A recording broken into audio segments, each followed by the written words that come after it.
Oh, not enough. 8 o'clock. I was like, what time is it? Yeah.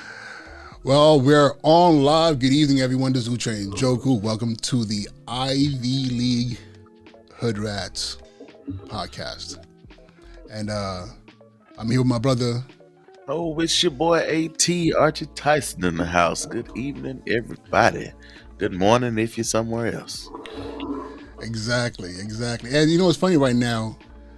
Just facts. We haven't discussed our topic for tonight, so we're just gonna go. It's so much happening right now. I Like mean, what? Like topics? What are we talking about? There's so much where happening right now. where you want to So go? See, for those of you who are aware or not aware, I live in New York State. I live actually right above New York City. Like literally, I could be in the city within 25 minutes. No, less than that. I could be in the city, literally in the Bronx, in like 5 minutes. Yeah. And So that, we're right now in the belly of the beast with this indictment coming. Let me turn down this music here. I was listening to some smooth jazz, trying to calm my nerves. So, we all know that this indictment is supposed to be coming. Has it come out yet? I don't even know. Like, I haven't watched the news. I'm tired of it, I'm tired. I feel like every time I watch the news, my anxiety just goes up even more. So, I know here in New York, because we are very, it's interesting because this is supposed to be a very liberal city, it's not. but it's not by any means. But I think we do a very good job here in New York City at faking the funk and pretending, or at least trying to be as cooperative in our dialogue, which is not very true. But I feel like the rest of the country is like high blood pressure right now with this whole Well, indictment. And for those of you who don't know, brother, go ahead and explain to those who no, don't I'm know what's not going to going on. explain the indictment because I don't want to get into this person's name. But it's an Okay, I indictment feel you. of someone who formerly held the highest office, public office in the land. What? Allegedly. Circle back on New York, because just because you vote blue, that doesn't make you liberal. Mm-hmm. And just because you're liberal, that doesn't make you racist, sexist, or classist. It just means that you disagree with where we've labeled some people conservative because they just because you disagree with someone on whether or not a woman has the right to control her own medical care, and you disagree on give me another issue, the death penalty, and you disagree on four issues, and the rest of your whole entire existence is perfectly aligned, like like just invested in racism, sexism, classism, all these, All and the yet isms. you're liberal because these three or four hot button issues. Hey, and I voted for Granddaddy Joe, my dude. But I mean, like, I mean, yeah. So it just bothers me when I'm in New York, and yes, I own property in New York State, so I guess I'm a New Yorker too. I'm married to a New Yorker. She's from the Bronx, New The York, boogie down. right? Boogie down. So I just, I'm just bothered when we automatically brand, because I live here in the great state of Maryland, which also is a blue state. What did some liberals label the states that voted for what is it? Which I forget what number that former president is. They called it dumb fuckistan, right? And I was like, where did y'all get that from? I'm like, What? yo, Maryland, Maryland, like New York. Have you been upstate New York? Where are you talking about? Certain? Have you been in certain pockets in the city? I just realized I'm drinking out of a blue cup, guys. This is not a plan. It was just the old first cup I picked out from the cupboard. So any of y'all out there who want to target me because I have a blue cup? I'm bougie. Yes, he doesn't even have glass. He has crystal. crystal. Took the white crystal. Don't know about to say nothing. Right? Y'all gonna get me in trouble tonight. She's like, "Are you drinking out of my crystal?"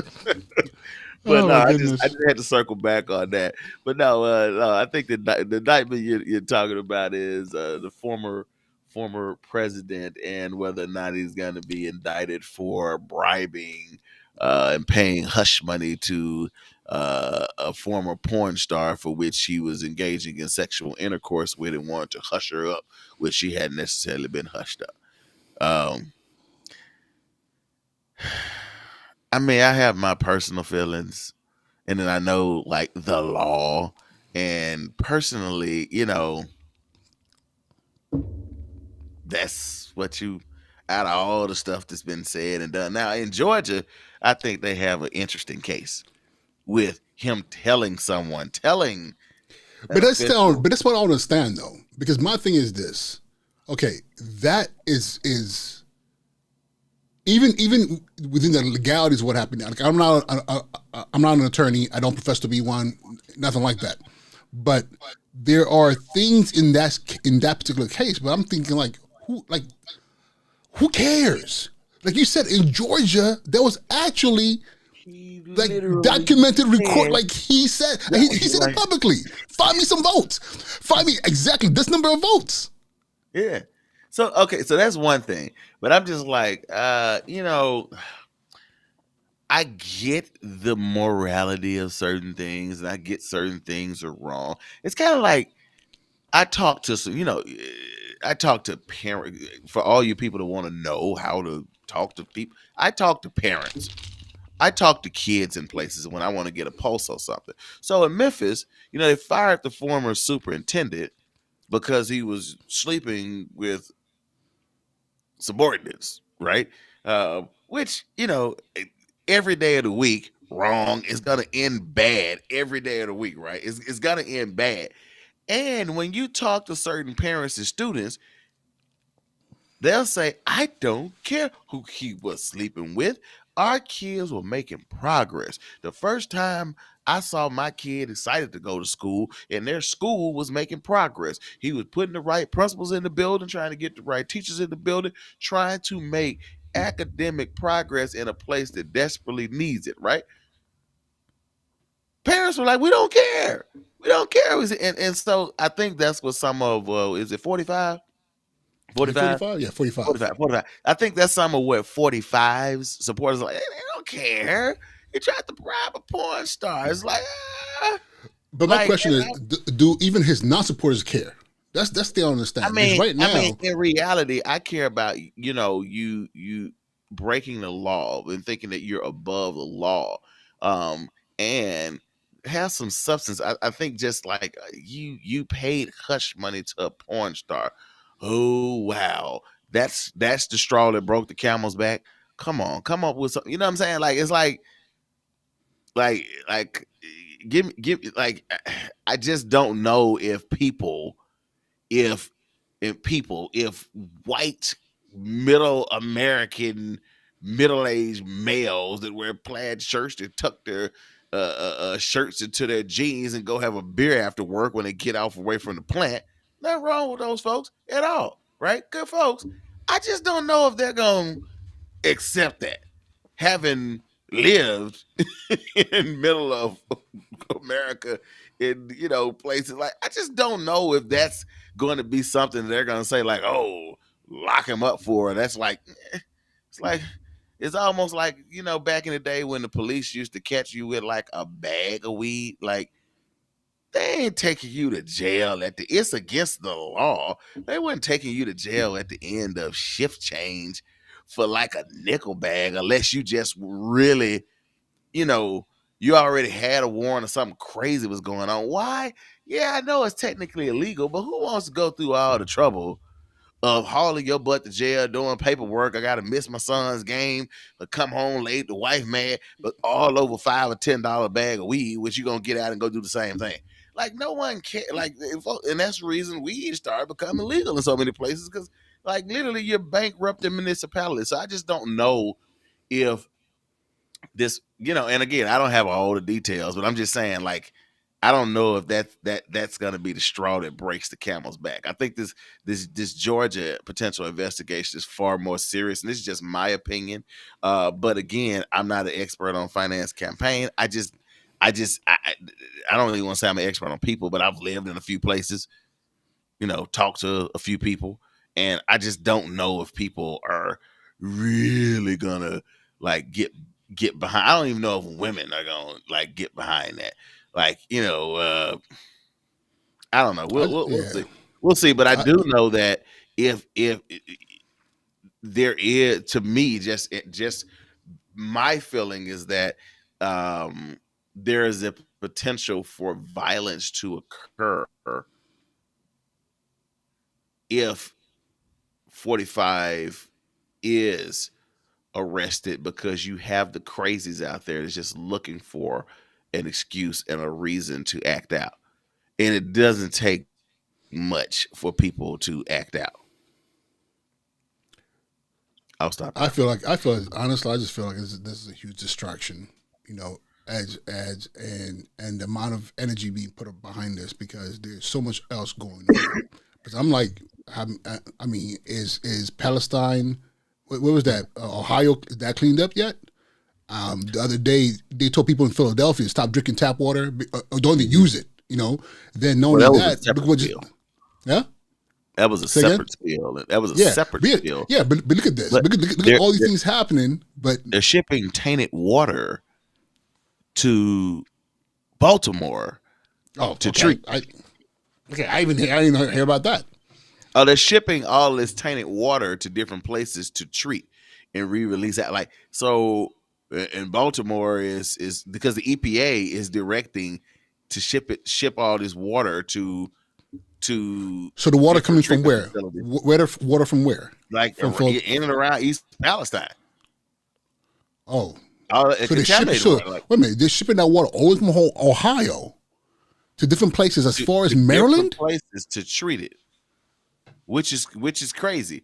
But I mean, there's been a drought in a lot of places, so you can't really Yeah, waste water, right? I mean, I mean California. California right now, I mean, shout they're out to all back. my people in California, but Yeah, drought for several years. Y'all prayed for it. I mean, sometimes people get in there, all the imams, the pastors, and rabbis, and everyone else get to praying. They prayed for it, and boy, did they ever get it this year, yep. right? And it's not over yet. No, it's not over with by far, but yeah, I do think I hear what you're saying on it being a distraction. So I'm just waiting for like the large Supreme Court case to bust open with something crazy. Because you remember the last time we all got distracted, right? When Supreme Court struck down Roe v. Wade, and everybody was rah rah running around like just cool. Be distracted, like be upset about that, but and like at the same time they struck down, they took away Miranda rights. They struck down New York's gun law, which also dominoed a bunch of other states' gun laws, and that's an interesting topic for me because I'm I, Yeah. I'm like, have your guns, but have your guns responsibly and stop being stupid. Like people, you don't need like 100-round like that's just like it's just we become stupid and gun lustful instead of having guns as a utility. If you got a home defense tool, it's a shotgun. If you got hunting rifles, okay, cool. You just don't need weapons of war. But it's my thing. I'm not going to go down that path tonight. But they took that dominoed, and then they kind of blurred the lines between church and state with that case. Was it Maine or Vermont? One of them. But it could be a distraction, but I'm just like, a distraction against what at this point? Like, I don't even think it's a witch hunt. I just think that I don't know if I don't know if again, you bribing, she ain't a hooker, a former porn star, is going to sway anyone's opinion. And I don't even, some folks, their opinion is not going to be swayed, but I think like folks that are on the fence, on the line, folks that are even pretty liberal, I don't know if that's the straw that breaks the camel's back. Yeah. I think there were many other things that have been done that were nefarious or damn near misanthropic. Ooh, I broke out a big word tonight. Like, oh yeah, you are Ivy League, right? Show it sometimes. Misanthropic. Y'all And look it up. and not even technically, 45. He is also an Ivy Leaguer. Yeah, okay. I'm gonna stop there. Shout out to everybody whose parents were able to buy them those Ivy League degrees and donate a lot of money and get a building on campus with your grandfather's name on it and get those Go degrees. U Penn.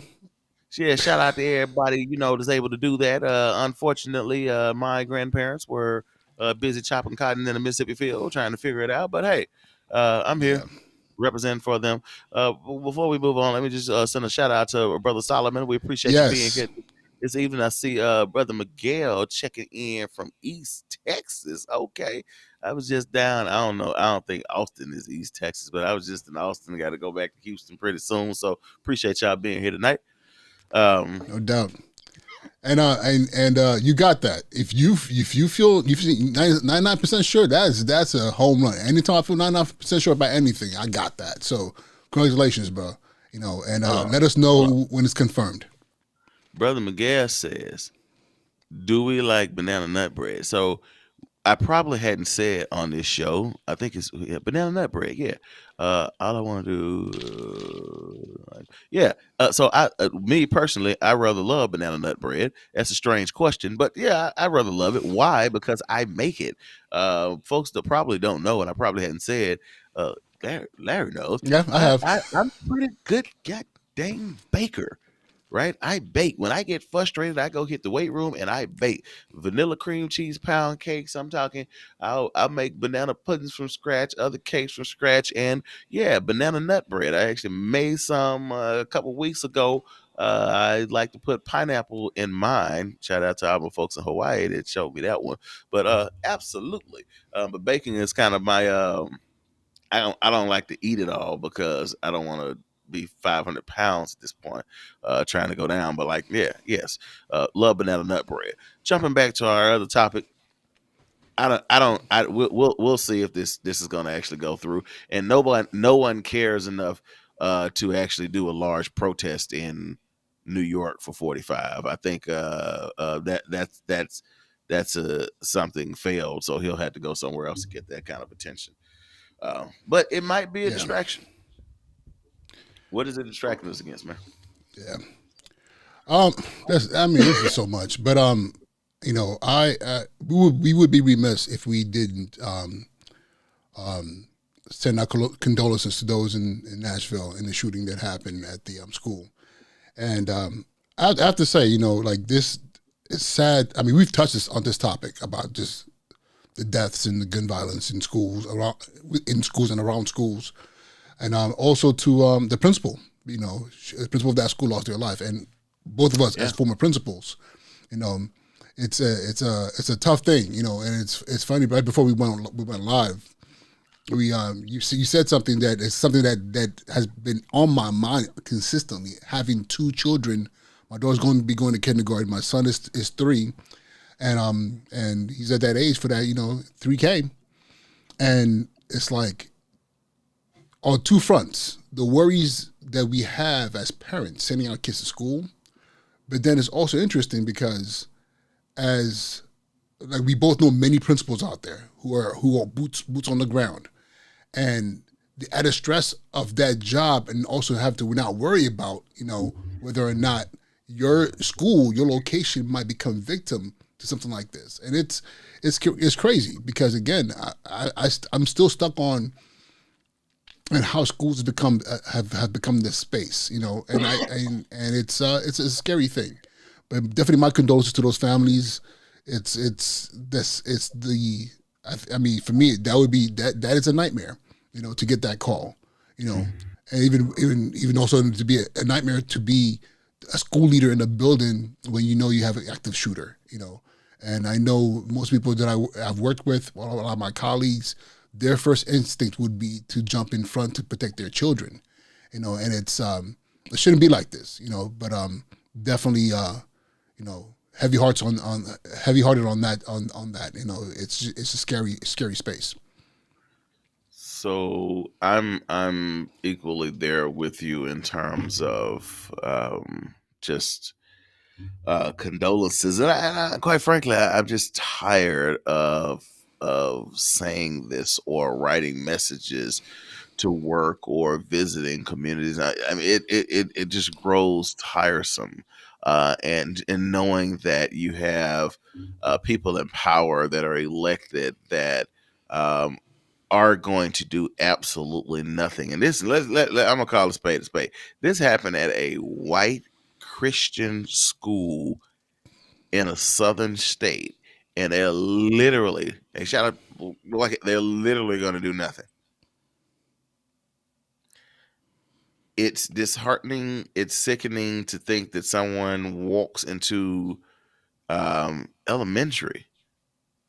These babies were 9, and start firing an assault rifle in an elementary school. It's it. I think it's beyond frightening. Now, what I will say is, if the principal, that substitute teacher, and that custodian laid down their lives, and that custodian, he was a father of 7, had 14 grandchildren, right? If they laid down their lives to save their children, then I think that's an honorable death. I think that in the same situation is I'm duty bound to protect the children. What is it? What's the old proverb? Like, how are the children? Right? Right. If the children aren't well, aren't safe, then like we aren't safe. And it's just frightening to think that that's not the job. That's not what I signed up to do. I'm not a soldier. I'm not a police officer. I'm not a firefighter. I wasn't. Teachers and principals are not trained to run into danger, right, as their job.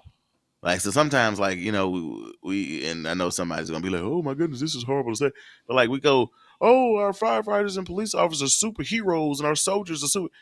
No, like, no, they're doing a job. They're Yeah. paid and they're trained and paid Train. to do a job.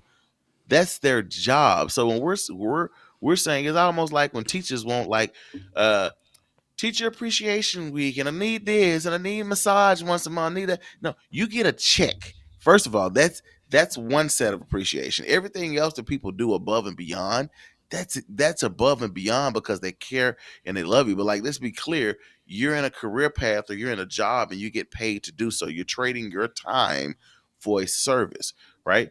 Um, but that's not what teachers, custodians, and principals are paid to do. They're paid to educate, right? And protect in a different way. And it's frightening. Like, it does make one want to pick up and go to a different place where this is not happening. And I know that we as Americans, black, white, recent immigrant, been here 3, 4 generations, formerly enslaved or whatever, we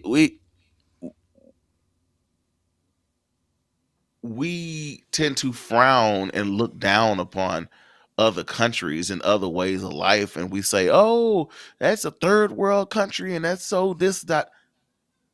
And you know what's not happening in some places? School shootings, mass shootings, right? Somebody's upset. That's my son. He don't go to sleep.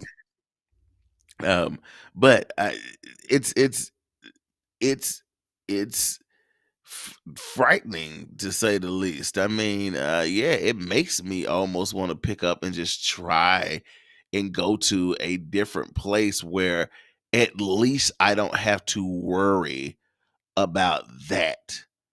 Like, I sent my kids to school today, just, actively worried about some copycat crazy that decides that, oh, I don't, you know, I'm not a suicide advocate, but if you're going to do it, like, why take out teachers and principals and children? You know what I'm Somebody's saying? Like, babies. Yeah, somebody's babies that got nothing to do with you. because it's hard. And I know that it's a lot of stuff to forget. I just don't know how, and I don't ever want to be put in that situation at all. I don't even know how I could muster up forgiveness in that.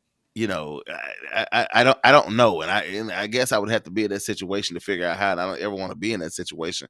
But it's folks babies, folks children, and it pains me, and it doesn't matter what race, class, or what sex. Like, none of that matters. Like, you know it matters that someone lost their baby that they've invested everything, every fiber of their being, finances, wisdom into, and they're gone, lost to us forever over utter foolishness. Now, the sad part about this is, again, race always plays a factor because No one's gonna talk about all the black boys who've been shot and murdered in Baltimore because in some of them in mass shootings, right? Um, and those are babies that are lost too. Um, so we do have a serious. I don't even You know if know, it's even you know what? serious problem. That's a good point. That's a really good point. Again, not want to take anything away from what happened in Nashville or any other localities, but the majority of young black people who are killed in shootings are don't e- had nothing to do with it. Had nothing to do with it. You know, um, I'll never forget when I was a kid in L.A. and there was a news report about a grandmother who was sitting in her rocking chair, in South Central L.A. and she was found by her family with a bullet in her. She'd been in that rocking chair for I think like a day or two before they found out. And what they found out was that a stray bullet, was like listen, every bullet that's fired ends up somewhere. And she, was, and it's funny because it would never be solved. It was never solved which bullet from what shooting, you know, hit this old woman this old lady who was in her rocking chair, and it's one of those things where it's like you're very right. The number of people in black and brown communities who were victimized by guns and gun violence, who were not even part of whatever situation it was, you know. I mean, I hate playing the oppression Olympics, but they still out here doing specials on John Benet Ramsey. Now all these black girls is missing. All these beautiful little black girls is missing. It just And like vanished. literally, y'all cannot get past John Benet Ramsey. Right. And not to say that her life was not beautiful and it didn't matter. And anyway, like it did if she was someone's baby too. And like literally there are droves of missing black girls. And like can barely get media coverage. Like someone has to make it would have to be beyond gruesome for it to, be in media coverage for a while. And that's also a part of it. And so, I don't know. I don't even know where I would even want to go with that because Yeah.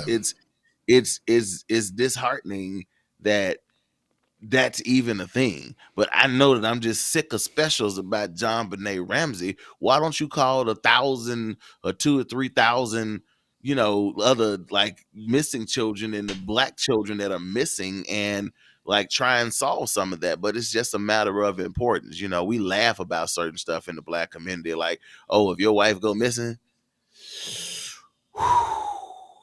she just gonna be missing. You know what I'm saying? Like, what's the old girl that went missing down in the Bahamas? I forget her name. The white chick went missing, and like they were just on a whole international search and all that. I'm like, yeah, my wife go missing. They might go to the end of the beach, look around a little bit, and it's over with. So, we have still have very, despite some people wanting to deny us, very significant challenges in this country.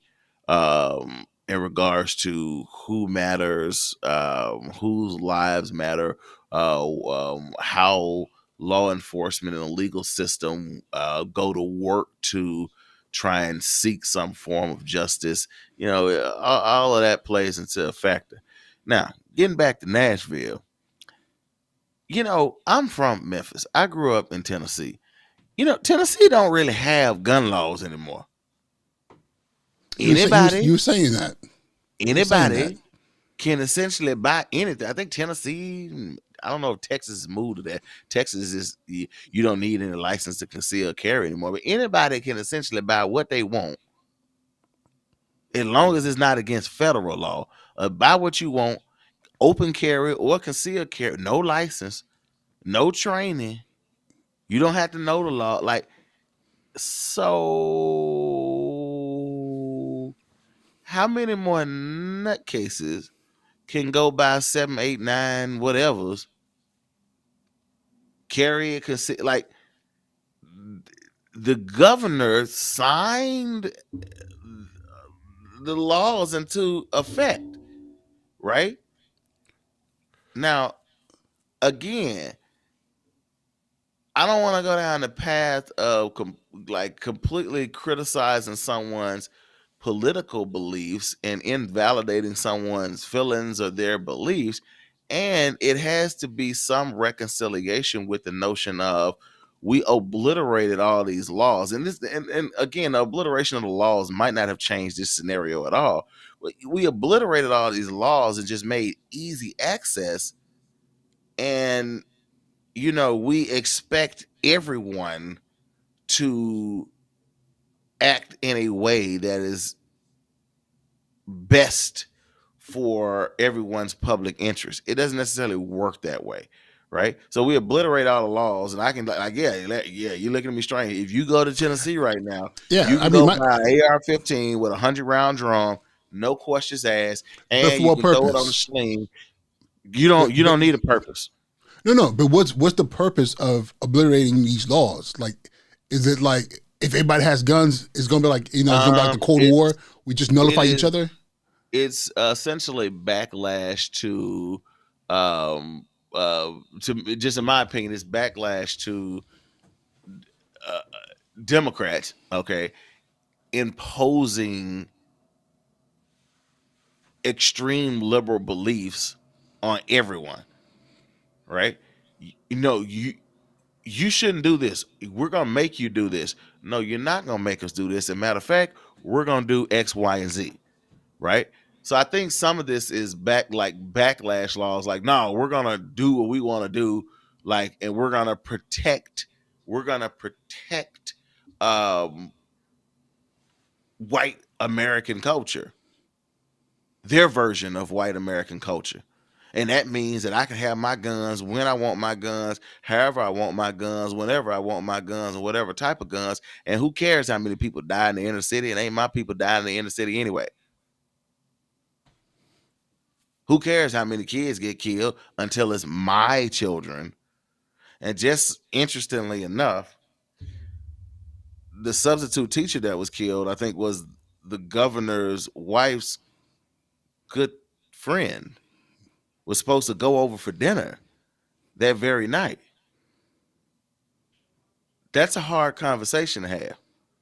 You being the person or party, your party being the folks that essentially obliterated gun laws, made it easier for people to obtain anything they want.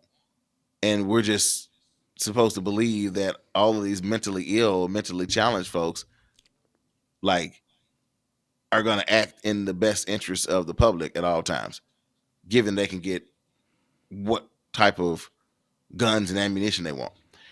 I it's I just wonder where the accountability is, where the personal accountability is, and saying, okay, I may have messed up going too extreme here.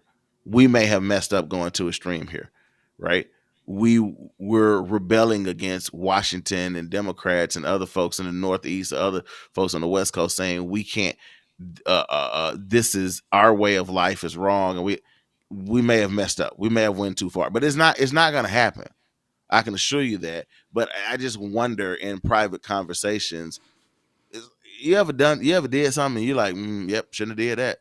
Like, I've done it a million times. The principal, like, yep. This is all my fault. Let me figure out how we gonna like, like now whether you publicly get up in front of your parent. I was always the person I got right up in front of my parent when I messed something. Oh, yep, I messed that one up royally. Now we all gonna fix it because I can't fix it by myself, but I messed that one up. Right. But that's the key, I'm though. willing to take. There's I'm that willing. personal Right. conversation. We're going to fix it. Right. It's not. I don't think an attempt is going to be made to fix it. And the sad thing is, how many more people's children have to die? How many more people's grandmothers like had like the principal was like 60, the substitute was 61. I think that like these are folks' grandparents that are getting ready to retire and try and go to Italy and eat in Greece and travel over to Nigeria, travel over Trying to to go to the governor's mansion right. to have Right. dinner. I'm saying like these folks are ready to retire and they get cut down. Like so, I just wonder whether like when there would be some accountability, but that accountability requires you to care. I'm just saying, if you don't, if this is gonna sound controversial, if white conservatives don't care about someone marching into a pretty look like a lily white Christian church school in Nashville, Tennessee. It ain't happening in Memphis where it's more folks. Nashville, well, there's plenty of folks of color in Nashville. I don't know what I'm saying there, but I'm just saying, like, if you don't care about that, I have no reasonable expectation you're gonna care about shooting in Buffalo or Uvalde or black boys dying at an astronomical rates in Baltimore City. Like, I have no reasonable expectation you're gonna care about any of that. If that doesn't move you, right? I mean, let's just say you racist against black people. Okay, cool. Not every white person is, but yeah, there's a pretty good contingent that is. Let's be real. Not every white person is racist.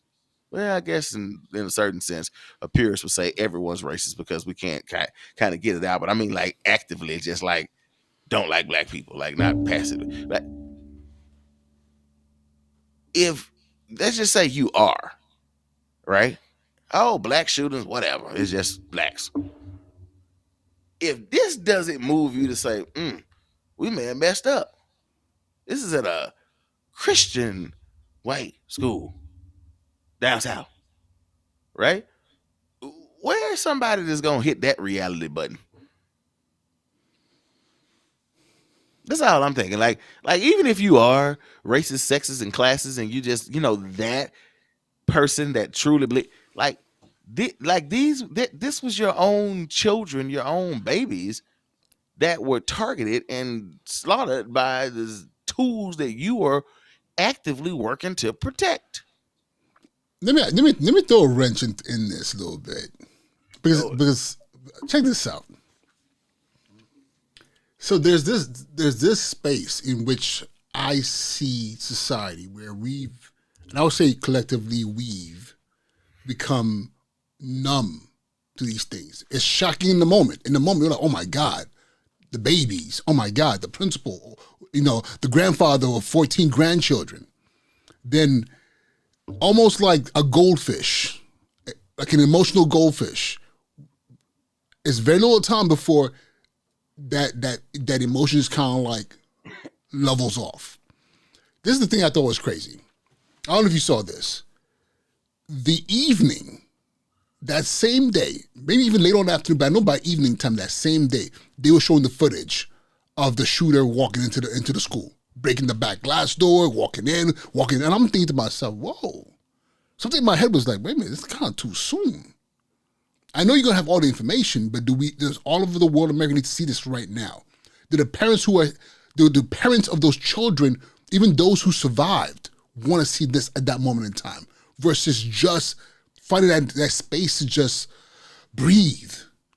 But then the next day, I think it was the next day, or maybe the day after, they're showing the body cam of the officers walking in to the building, going through the hallways, and I thought to myself, this looks like something I've seen before. It's because I'm a gamer. I had a reasonable amount of time in my youth playing Grand Theft Auto, playing Call of Duty. And the moment when they're walking in with weapons and the body cam is showing their rifle, I'm watching something to myself, damn, this in my brain is not shocking because it's already been implanted in my head as someone who spent hours playing Call of Duty. And I'm asking myself, are we to the point right now, we're just numb. It's just normal. Yes, in the moment it happens, we are emotionally like, oh my God, distraught. But what maybe 20, 30 years ago would have been like a pain that we're all going through for days on end, now it's just the moment of the modern news cycle. That little cycle is a very small cycle, and now we're distracted. We're on to the next thing. Yes, we still feel pity for what happened, but we're on to the next thing. And that's the thing that scares me because, again, it's not shocking enough. For me, I don't know about you, but for me, yes, I'm like, okay, we both agreed upon this earlier. We have children who could have easily been in that space. We have worked the work. We've done the work that puts us as leaders of a school. That I know you, bro. I know you, and I know me. Something like that's happening. I'm thinking about how to protect my school community. That could have easily been either of us in that situation. We don't know what she was doing, what the principal was doing, but I could see myself being like, okay, get the kids here, move, and putting myself exposed to make sure everybody else is safe. But again, for most of America, it's almost like almost like you just watched the movie. What's the difference between watching that and watching John Wick? And I love John Wick. I love the franchise, but Yeah, still, I gotta go see the fourth version, but I never played Grand Theft Auto or Call of Duty. But that's just me. I don't think it's a large difference. I think that I mean, you're on the something in regards to us being like numb and desensitized to violence. Like it's such a daily part of everyone's life and news cycles that what shocks us personally and what shocks us as communities as a society isn't the same as it once was. Now, again, no one releases actual footage or pictures, right? When Matthew McConaughey described, well, first of all, if you've ever seen anything shot with an AR-15, depending on what type of round, then you would know what the entry and exit wound looks like. It ain't it's not a pretty sight, right? So when Matthew McConaughey was describing that were having difficulty identifying children in Uvalde, like people pause. But if they were to actually see the mangled bodies of children, that might that might do the trick. I'm not saying it's right, but that might do the trick in helping society, helping us to snap away from our numbness. But I think we've become so used to hearing it. I distinctly remember like just thinking like, oh God, like if I take time out and write every time there's a mass shooting or every time that, like, I literally be writing this all day. I be writing every day like some form of sad message, and you know we are numb. I get back to my own personal shocking thing. Guy Peanut was murdered in my neighborhood. Happened right outside of my school, right before the bell rung. And again, distinctly, I remember my sister coming out and she saw what happened. We talking about brains on the ground, young black boy, this straight this boy, I guess 17, stretched out. And she asked, I wonder. She said, I wonder what Mama's making for dinner. I said, wow, I got to get out of this place. yeah. Right? Numb to violence. And I think, I mean, are child soldiers like numb to violence? Probably. I Probably mean, long not. term exposure. So, I mean, like, I know that we firsthand. I know that first. My father was a child soldier and BF from war. right. I'm saying we see it long enough, and it starts. It is a part of the norm, and that's heavily unfortunate. And then again, it's not until we go somewhere where people don't behave and that's not the norm that you get hit with that reality of like, what, wait a minute, what? I'm not gonna tell the full story of, like, trip the baby on the bus in Barbados and me, but like I got introduced to this notion of, oh, maybe I'm a bit crazy. You're not crazy. Like, they're not crazy. Maybe I'm crazy because I'm bringing all of my violent, narcissistic, sexist, and classist and racist thoughts and imposing it on folks that's not how they trying to think about life, and yet I'm bringing it all to the table. So I think we are a bit numb to things, and it's sad. I don't know how we reverse that trend I think that's above my pay grade or my thought grade at this point and time in the evening. But it's something that I don't know.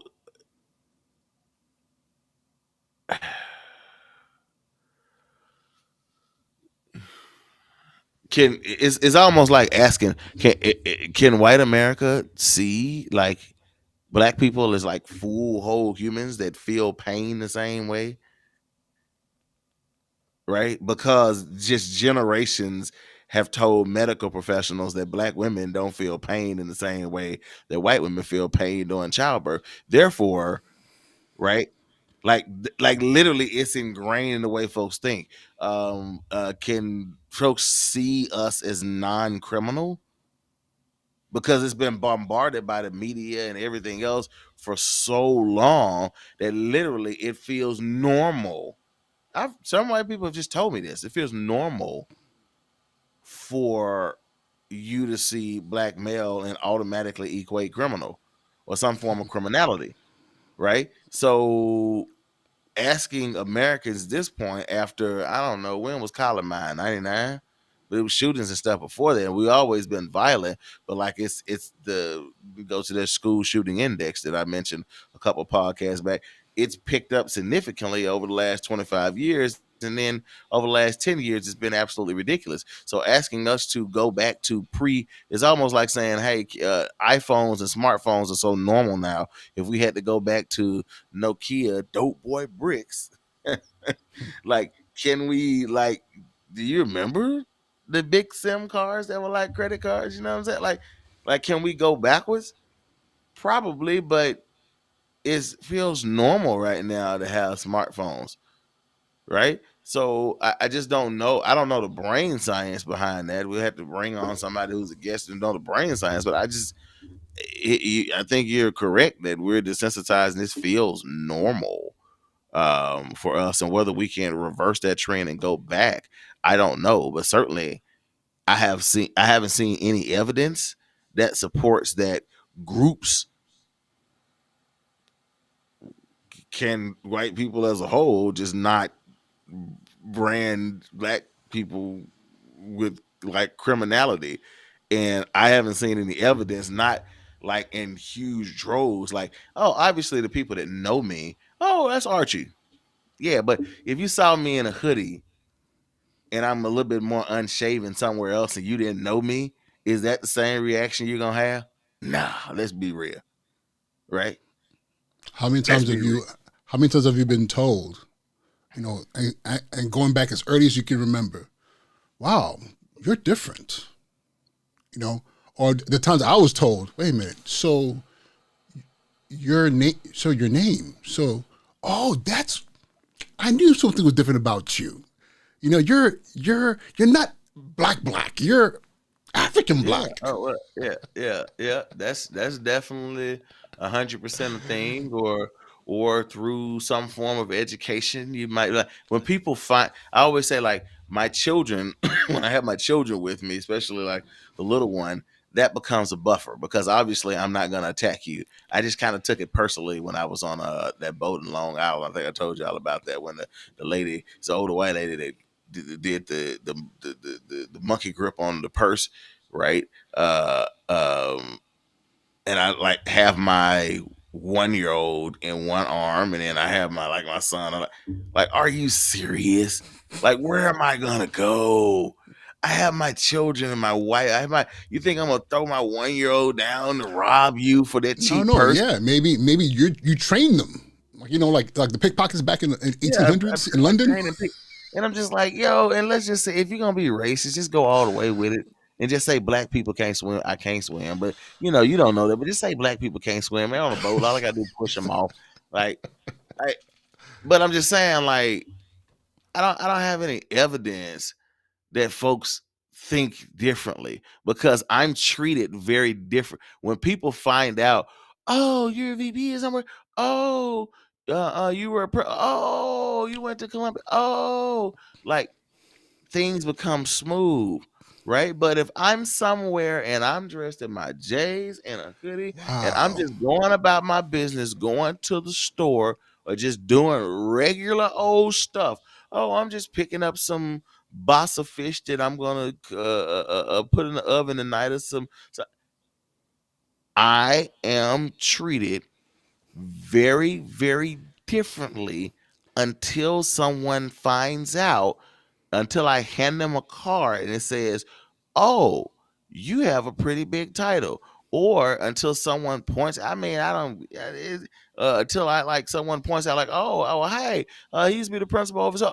Hey, like that's the. Does it take you finding out my credentials for you to really want to treat me like a human? That's interesting because as you were saying that, I'm picturing in my head. Because my camera went out of focus. As you were saying that, I'm hearing you say, when they find this out, when they find that out, then all of a sudden I got into focus. I'm like, wow, maybe that's what it happens. You're just a blur. You're just like Yeah. you're this monstrous blur. And Black Columbia, criminal more court. focus. Education, principal, more focus. Oh, you're human. Now we see you now because you have all these things that make you. A wife and children, and you have a mortgage and savings accounts and properties, and you know how many people have the assumption that I didn't have a father. Like, no, my father's been there every single day of my life. So was my grandfather until he passed recently, and I like it's an assumption that like it's an assumption that maybe I should change the focus of my doctoral studies and look at black fathers taking kids to school. This is assumption like that they're non-existent or not. Like when I used to stand out in front of my school, I'm like, I see a lot of black ass dads that's bringing their No, children to up until school. I was old enough to go on my own, my father was who picked me up and dropped me off for school every day. That was my father. Until I was old And enough to actually do it myself. But it's a myth that like we're not involved, and I think like it's one where again, unless someone unless I decide to switch over into presentation voice and do it, and my credit, literally, I'm treated very, very differently, right? And remember, I said on the episode when I had that Volvo XC90, boy, I could drive anything across the country. Police Yeah. don't pull you over on a Volvo XC90. Now, if you're a black person, you got a Volvo, or you in a Subaru. Oh, you can. I get them BMF boys. That's what they messed up trying to buy Cadillacs and Lexus. If they were driving Subarus and Volvos, they could have moved anything across the It's country. like 'Cause it's an assumption. Grand Wagoneer station wagons. Yeah, that would have kept them. I'm just saying, Minivans. I can't glaze over the immutable fact that Yeah. it's true. And so when you ask me, are we as a society, we as a whole, black, white, man, other, able to change our thinking on violence and become less desensitized or less numb? I don't know. I literally need to do some research and look at the brain science on it and better understand it, because if white people seeing black people differently or treating black people with full dignity and human rights, and viewing us as people and not automatically jump into an assumption of some form of criminality or some that I just don't have any true evidence of that. And I know that folks can say, oh, well, don't you work and you go to school? But yes, those folks know my credentials automatically. They know I'm applying for a job. There may be some assumptions, but I'm just saying, if you meet me randomly like walking down the street in New York and there ain't that many people on the street, right? If I'm not dressed to the nines in a blue pinstripe suit with bros on it, are you going to treat me very differently? And my answer is yes.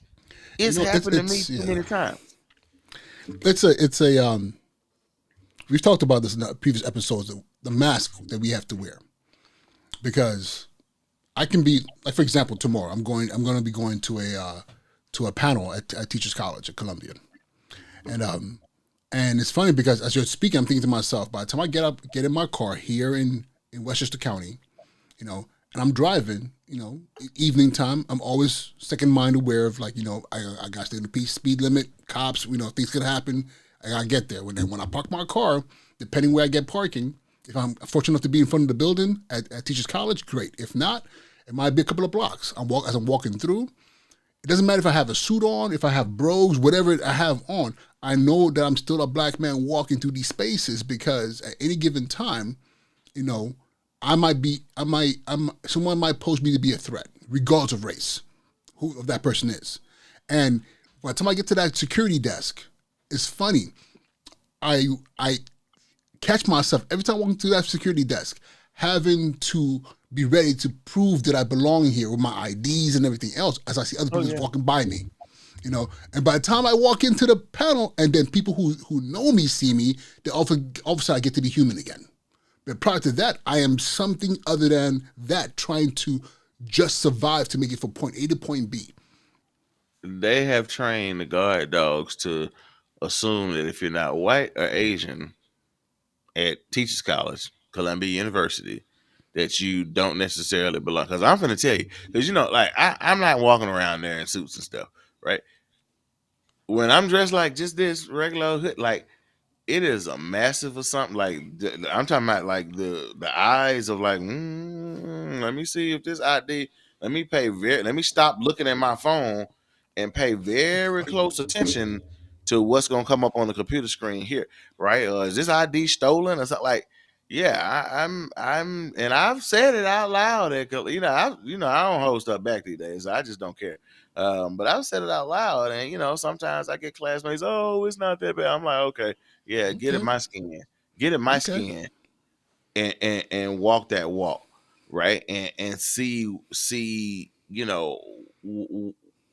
how people are gonna respond to you, and see if you're treated with the dignity and respect that you are really owed by the work that you put in.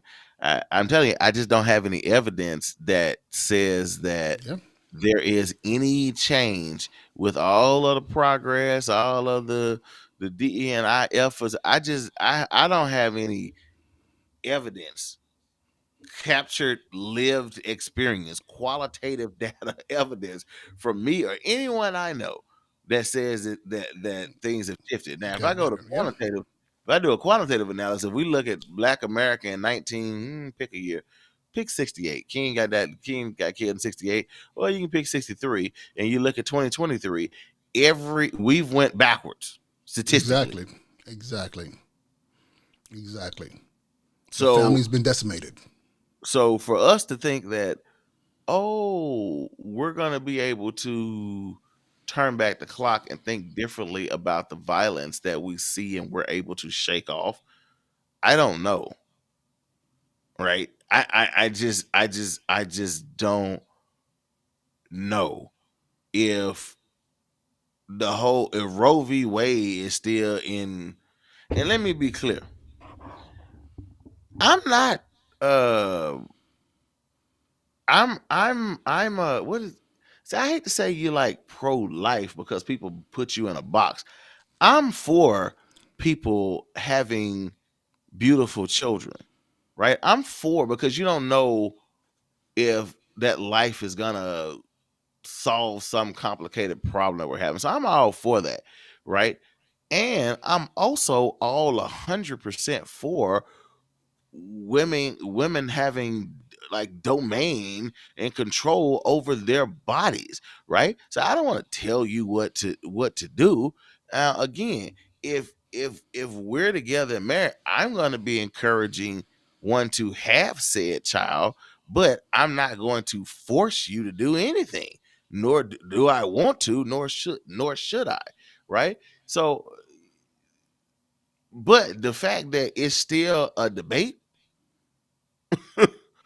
right? The fact that, like, it just got, overturned, and like I don't know if we'll be able to, like, will we still be like, why are we still even talking about, why was Roe v. Wade even revisited?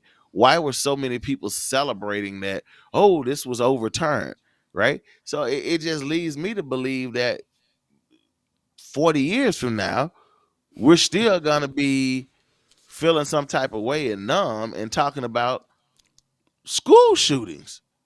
If we're talking about Roe v. Wade 40 years from now, yeah, we're still talking about voting rights. Yeah, You got I people mean, that let's talk about that. actively working to suppress voting rights after civil rights and voting Actively, rights, right? actively. So, and like, what makes me think that given that was a problem, how long for that's been a problem for how long? Hundreds of years.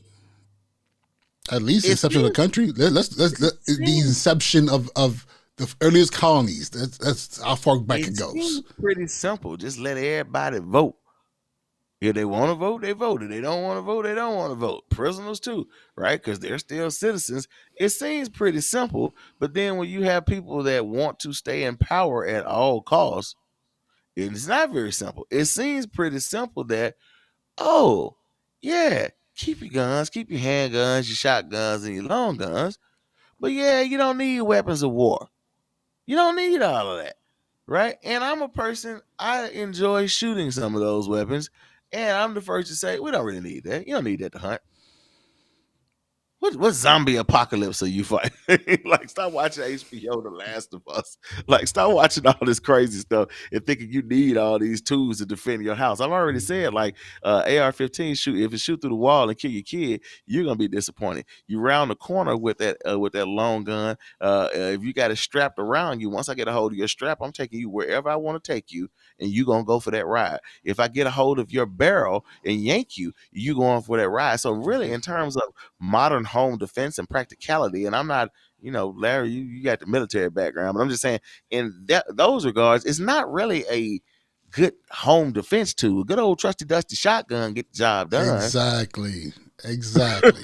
right? That's the Exactly. same gun that your granddad and your great granddad. So, but people want to stay in power and people want to flex that power. I just don't know if we'll if things will shift, given that some other rather simple problems still remain unresolved because we need to maintain some social structure, some power structure that is going to fight to its last breath to stay in power.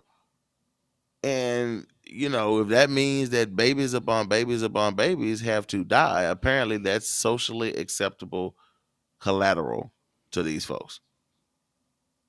It is acceptable. Your children is black, Hispanic, Asian, Native American, and white kids. It's white kids keep getting shot up all in these schools. Marjorie was a Stone school in Florida. They got those white kids. School in Colorado get a mass shooting. I can't live in Denver. I love visiting Denver, but Jesus, the number of mass shootings, and I will not go to a movie. I will not go to a camp. When I go to Denver, I go where I'm going, and I go back to my hotel room. I don't know. Too many mass shootings, right? What I don't see, given that droves of white children have died. We're in Newtown in Connecticut. Oh, little white kids. Y'all don't even care about Yeah. little white kids. Like, I hate to say it like that and buck my eyes on it, but like, y'all don't even care about little white kids. Okay, maybe they were little white kids in the Northeast. Those are not my people. All right, maybe little white kids in Colorado. They little white kid in the middle of Tennessee.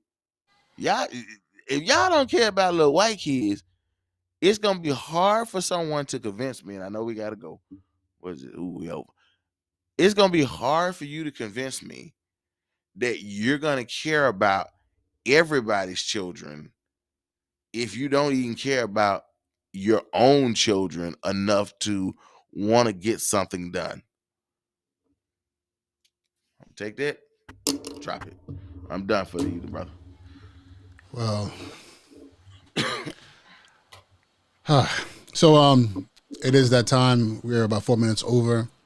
All I can say is, listen, I'm gonna go see why my son's crying. He's getting to that age now where sleep is a battle. But I'm gonna hug him extra tight, and I'm gonna still be concerned about what education looks like for him and my daughter as well. And we gotta do better as a country. And I don't even know how that's gonna happen, what that's even gonna look like.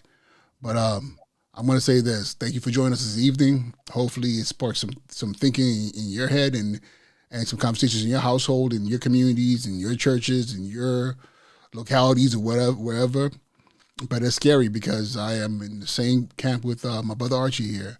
I don't, I have a hard time seeing the change that the change that should be coming. I don't think is I'm just having a hard time seeing it. It's a blur for me right now. But but this is why we have these conversations, because hopefully what we bring to the light, sparks something in someone. Any final words from you, brother?